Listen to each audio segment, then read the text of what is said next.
দুপুর বন্ধুরা, শুভ দুপুর। দেখো কি ওয়েদার দেখো, একদম আকাশ যেন খুঁজছে যে এই দুপুর হয়েছে। এখন কিন্তু বেশি বাজে না, দুটোও বাজেনি, তা দুটো হয়তো 10 এরকম হবে। তাই এই যে ওয়েদার দেখো, মনে হচ্ছে যেন বৃষ্টি একদম ঝমঝমিয়ে নেমে আসলো। আর মেঘের কি গর্জন, তারই মাঝে কিন্তু আমার সমস্ত রান্না কমপ্লিট। তা তোমাদের দেখায় একটু, আমার রান্নাঘরে এখনো পয় পরিষ্কার করা হয়নি, রান্নাটা কমপ্লিট হয়েছে, এখনো পয় পরিষ্কার করা হয়নি, তাই একটু দেখিয়ে দিলাম। এই যে কি কি রান্না করেছি, এই যে হাঁড়িতে ভাত আছে, দেখে নাও। এখানে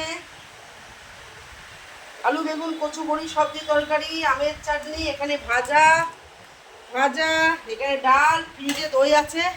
আর ওই যে ওইদিকে প্রেশার কুকারের মধ্যে আলু দম হয়েছে, সেটা সিদ্ধ করা রয়েছে আর কি। তাহলে থ্যাংক ইউ বন্ধুরা, এইটুকুই আজকে আমার দুপুরের মেনু। Tata, okay, by.